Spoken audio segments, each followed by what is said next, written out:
So a number of people have been asking me to do Code Geass for Sci-fi Pol Sci, and I'll do my best. I have done some research on this, but it's difficult because the Japanese, at least in my experience, are notoriously bad with world history and politics in general. Probably because they come from a country that's pretty quite xenophobic and not particularly interested in the rest of the world beyond aesthetics. I mean, they like to use the aesthetics of other peoples, particularly Western cultures. But if you look at their actual understanding of any of them, it's extremely shallow, and they don't really seem to get it. And Code Geass is better than most of them, but it still suffers from a lot of inconsistencies and just general difficulties with regards to what's actually going on. So let me just try to give a bit of a background as to how I understand the how Britannia was founded and how it evolved. And there is a lot of contradictory information if we're going by the manga, the supplemental materials, Nightmare Nunnery, the anime, the dub, the sub. They all tend to have pretty different stuff in it. Like, for instance, in the dub, Lloyd says onward Christian soldiers, but he doesn't say that in the sub. So that's pretty significant. It's, to my knowledge, one of the only times someone actually references Christianity in the series. But I digress. So the Britannian Empire was founded when Julius Caesar invaded Britain, and a king, whose name is not important, succeeded in uniting all the British tribes and kicking Caesar out. During the Roman period, while the new Britannian kingdom did not fall to the Romans, they nevertheless adopted a lot of its technology and forms of government, and the absolute monarchy dates from this time period. Well, we aren't really sure if the current Britannian royal family is from the same dynasty. It's a safe bet that they probably are. Now, it's confusing because a lot of the characters will have Germanic names, despite the fact that there weren't really Germanics in England at the time that Britannia was founded. So I don't know if there was still some migration of the Anglo-Saxons, Jutes, and Danish to England, or there was a war, or what happened exactly. But nevertheless, they seem to have gone there.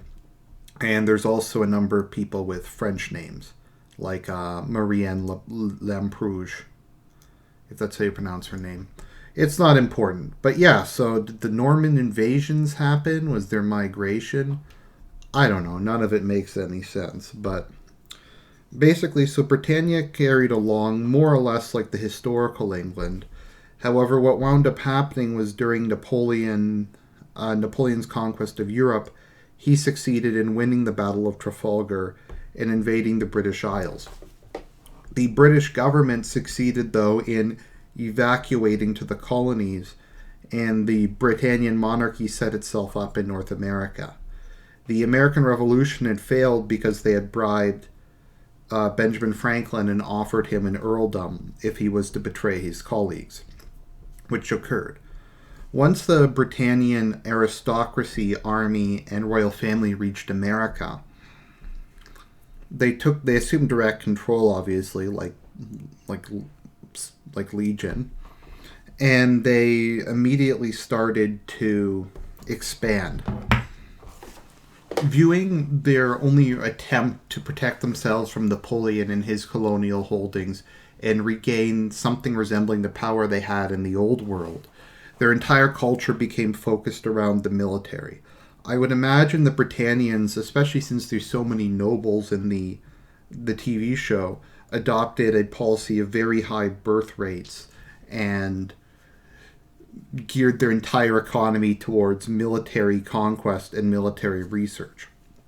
The actual degree to which, I don't know, things like medicine and civilian technologies exist in the Britannian world are somewhat uncertain, but I would imagine that most of the technologies we see are offshoots of whatever the military researched. So because they were Europeans with agency, they were able to pretty much curb stomp everybody in the New World. They were able to obviously beat all the native tribes. They were able to overrun Mexico, Central America, and all of South America over the course of a couple centuries. Now keep in mind, most of these countries were extremely weak, prone to infighting, corruption, incompetence, and the couple times they actually faced American, like when you had the Mexican-American War, America succeeded in curb stomping them, even though the Mexican army, I think, had a larger defense budget and, at least in the early war, more soldiers. So they succeeded in overrunning all of the Americas and fusing it into Britannia. Now, how Britannia actually functions is somewhat ambiguous and confusing. They have something called the area system. Under the area system, parts of the empire are grouped into, well, areas. And people within those areas are given a number, with the traditional name of their society taken away. Now, whether or not those areas are eventually integrated and given the status of full territory or full state, I'm not sure. Like, I don't know if the Brazilian part of Britannia, because it's been part of it for so long and assumably has been completely pacified and integrated, if they're just called Britannians there, and it's called like the province of Brazil or the state of Brazil, and it's just kind of a normal part of Britannia like America and Canada are. I would imagine so. That would make sense. So I would imagine because the Americas have been in Britannian hands so long, none of them are areas anymore, even if they still maintain the name area. And the people within those areas are probably full Britannian citizens, although not necessarily nobility. Now, the ethnic question of Britannia is very confusing, because on one hand there is a purist faction, and the purist faction states that the army should be composed entirely of Britannians. But Britannian doesn't seem to be necessarily an ethnic connotation. While most of the nobility are descendant, well, much of the nobility, are descendant from peoples who, from the nobles who fled across the ocean with the original Britannian monarchy, the question kind of remains of, is there an actually accepted ethnic Britannian? Because some of the ethnic Britannians, or what we could assume ethnic Britannians, are like Lelouch's mother and have French names. Their father, who has a English name, obviously. Some have Germanic names. So is it some sort of like... Is it like modern day America, where like an ethnic American is a mixture of various European countries, and kind of that's where we get the idea of white people from, is a mixture of different European nationalities. So is that an ethnic Britannian? Or is it just a purely civic term that refers to someone who's a full citizen and agrees with and supports the Britannian state and Britannian expansionism? Because one of the main leaders of the purist faction is Valletta, and she's obviously not European. She's probably Indian or something, judging from her skin color. So my best guess is that Britannia is a civic nationalist state, and Britannian just refers to someone who's from a territory that is a full state of Britannia, who was born to two full Britannian parents, which is kind of like the idea of Roman citizenship. In Roman times, you could go from being a slave to being a freedman, and a freedman would basically have the same rights of Roman citizenship, but not be a full citizen. The children of a freedman would be a full citizen and eligible for all the normal protections of a Roman citizen. I think they could even gain in the social hierarchy if they had the proper wealth requirements. So I'm assuming that's kind of what Britannia is like. Once a territory is fully integrated, the people are citizens and they can be made nobles, etc., like anybody else. Now, this can make sense because while we generally associate fascism with ethnic nationalism, a variety of aspects of it were not particularly ethnically nationalist. Italian fascism, for instance, at least at the beginning, was very kind of non-racial in character. It wasn't particularly anti-Semitic until the blockade happened with the invasion of Ethiopia. But yeah, Ethiopians were allowed to join the fascist party and were encouraged to do so. And the idea of the Italian nation was kind of more of a cultural and civic one, at least until Italy got into closer alliance with Nazi Germany and started to adopt more and more of scientific race. But yeah, so that's kind of, I think that makes sense with regards to Britannia, because Britannia has a lot of, I think, aspects of fascism to it. And I think the best way to describe fascism was, as one political philosopher said, reactionary modernism. That is, fascism combines a lot of traditional aspects like hierarchy, perhaps absolute monarchy, a rejection of liberalism and democracy, gender roles, that kind of thing, and combines it with a desire for national revolution, an embrace of progress. And actually, I imagine a lot of traditional fascists would call themselves progressives. And Charles Britannia certainly calls himself a progressive in the show. So it kind of has that feel to it. So it kind of makes sense that despite everything else, they might very well be a civic society that's entirely based on individual merit and individual family rank, rather than a more abstract concept like race. But regardless, so Britannia seems, at least by the 20th century, to be an absolute monarchy. What it kind of reminds me of really is the Ottoman Empire, at least in terms of how the Ottoman Empire functioned for the first couple centuries. The Ottoman system had a unique form of succession called Turkish succession, and because of polygamy within the Ottoman Empire, the Sultan would often have dozens of male heirs. And he would give the male heirs various opportunities to prove themselves. He'd make them governors of provinces, generals of armies, etc. When the Sultan would die, all the various Turkish princes would fight one another for the crown. So they would often have a race to see who could get to Istanbul first and declare themselves emperor. Oftentimes, even before the emperor would die, the Sultan would die, they would start killing one another. And normally they would all wipe each other out until one was left and he would become Sultan. The idea being that whoever was the strongest and most capable would be Sultan, and you would avoid the problems of decadence and incompetence. Because one of the issues with absolute primogeniture is, while it leads to a very stable society, because it is somewhat arbitrary which of the children gets to rule, it can often be the child who's not optimal to rule will become the leader. It's most stable in the sense that there's a defined line of succession that's very hard to change, and it prevents the kingdom from being split.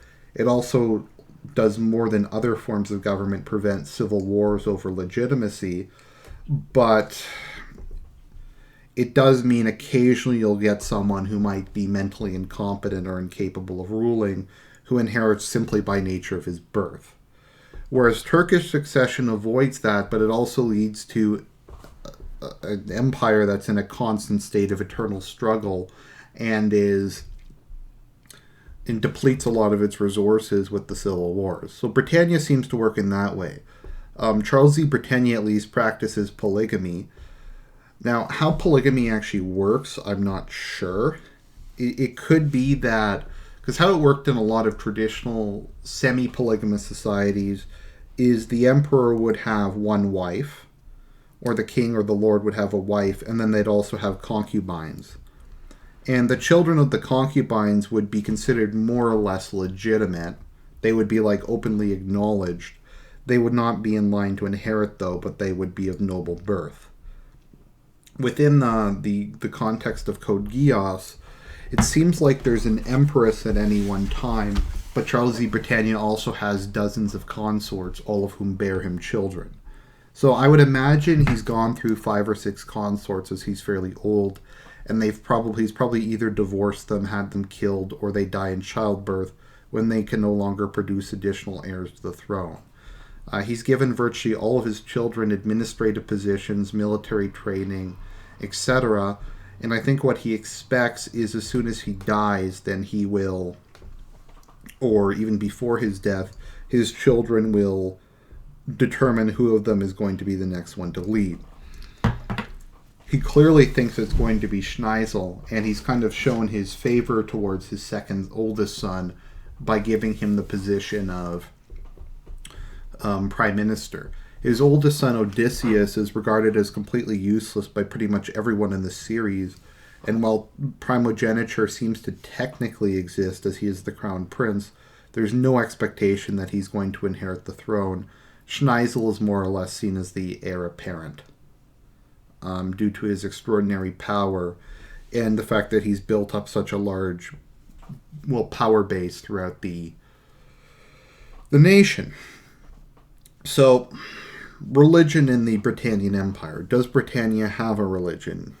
Well, it is called the Holy Britannian Empire, which would tend to suggest there's some form of state religion, and I would assume it would be some form of Christianity because they were European.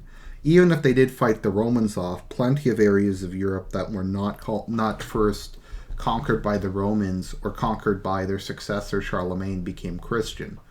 The Scandinavia became Christian when their rulers converted, as did most of the Slavic states. It just spread very rapidly, and there's no reason to suspect that Britannia didn't also embrace Christianity. Whether or not the Reformation happened the same way it did historically, I'm not sure.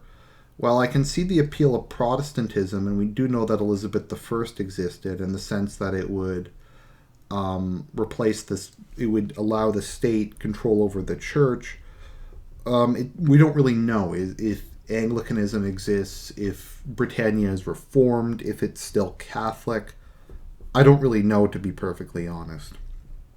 The nobility seem to have nothing but disdain towards religion and Christianity. However, once again, we don't know if that is a recent development or it's always been like that. My guess would be that religious devotion is still very common among the lower classes and among the people in the non-core areas. I would imagine, particularly like in Latin America and rural America, Christianity is still very strong. The royal family, though, does not really embrace it. Although some of them might practice it, I have no idea. It's not something that's very much explored in the show. Instead, the governing ideology of the Holy Britannian Empire is social Darwinism, to the point that Darwin is called Saint Darwin, and Darwin is the street in which the royal family live on is called Saint Darwin Street. So Darwinism seems to almost have become a state religion. Once again, this is kind of a similarity to fascism, as kind of one of the justifications for scientific racialism, which kind of became part of at least the more ethnically based forms of fascism. Ethnically based was the idea that the survival of the fittest and competition would ensure that whoever emerged would be stronger. The idea was that might makes right, and that within Britannian society, if you're what is it within the necromongers? You keep what you kill. If you're strong enough to defeat an opponent, then you deserve his position, because it makes the entirety of the empire stronger. Natural selection and social Darwinism ensures that the most talented people will always be leading. Now, that's not really true, as can be seen in the Sith Empire. It means that the most sociopathic people who are the most skilled at manipulating others will always be in the leadership roles. But that doesn't necessarily mean that they're competent. They might not be very good generals. They may not be very smart in other ways. They may have no understanding of economics or popular opinion or any of that things. They just might be the best at playing the Game of Thrones. And that's kind of the problem with social Darwinism, is it's survival of the fittest, but what fittest? There's always different types of fittest. There's the fittest to do brain surgery, there's the fittest to rule, there's the fittest to take care of the elderly, and a lot of these talent sets don't really overlap. So when you have a society based on that, you're going to have a lot of trouble. And to its credit, Britannia seems to be pretty effective when it comes to military and military technology. However, we don't really see how the average person lives back in their homelands. I would imagine that there's probably widespread poverty among the commoners in Britannia proper, as it seems like virtually the entire economy is geared just towards military. I'd imagine that, kind of like 1984, all the excess production goes into nightmare research and development, as well as expensive civil wars and other things like that, and there's very little left for the plebs to use to improve their lives. The nobility seem to live lives of extreme privilege, so I'd imagine that there's extreme poverty, and all the advances in technology and production have gone into, once again, making the army bigger and developing newer and better technologies. The size of the fleets that Britannia is able to field really seems to indicate that that's where all of their massive amounts of technology and land, where all their resources go into. I'd also imagine, from my understanding, the economies kind of run similar to how the Japanese economy was run during World War II, where zaibetsu, or huge conglomerates run by Britannian nobility, kind of dominate. So I would imagine that the economy is not particularly efficient or well run. It just kind of does well compared to the other countries because the country's so advanced. And they have the ability to extract tribute and resources from the various places they conquer. Who knows, it could be like Nazi Germany, where the economy had a lot of internal problems, and part of the reason it survived and did as well as it did was largely plundering the various countries it conquered and extracting tribute from them. But it's hard to know because we don't really see any of these things within the show. So Britannia seems to be a social Darwinist state with some form of Turkish succession in which the upper class and nobility have nothing but disdain for the plebs. It seems quite likely that had Lelouch not brought it down, eventually there would have been some form of revolution. Gross inequality can only last for so long. Eventually the plebs rise up, or the middle class rises up. Whether or not there is a Britannian middle class, I'm not really sure. It could be like Rome, where the middle class is fairly large, like a moderate size, but there's so many slaves and captive territory and tribute that it's not as particularly relevant. Because the thing to understand about Rome is people like to use the term pleb to refer to like the shittiest parts of society. In Rome, the shittiest parts of society were the proles. Plebs were actually the middle class or the upper working class. By the time of the late Roman Republic, there was numerous pleb nobles. Even being a noble and being a pleb were two different things. All patricians were nobles, but not all nobles were patricians. So plebs were citizens. They had the right to vote. They had their own assemblies. They had their own magistrates. They could become consuls. They could become pretty much any position within the Roman government. They just weren't quite as prestigious. And so we don't entirely know how nobility works within Britannia, nor do we know how the tiers of citizenship work exactly. But that's kind of my best attempt to analyze the Britannian Empire, its origins, how it operates, and and kind of what the inspirations for it are. So hopefully you enjoyed that. I'll talk to you guys later.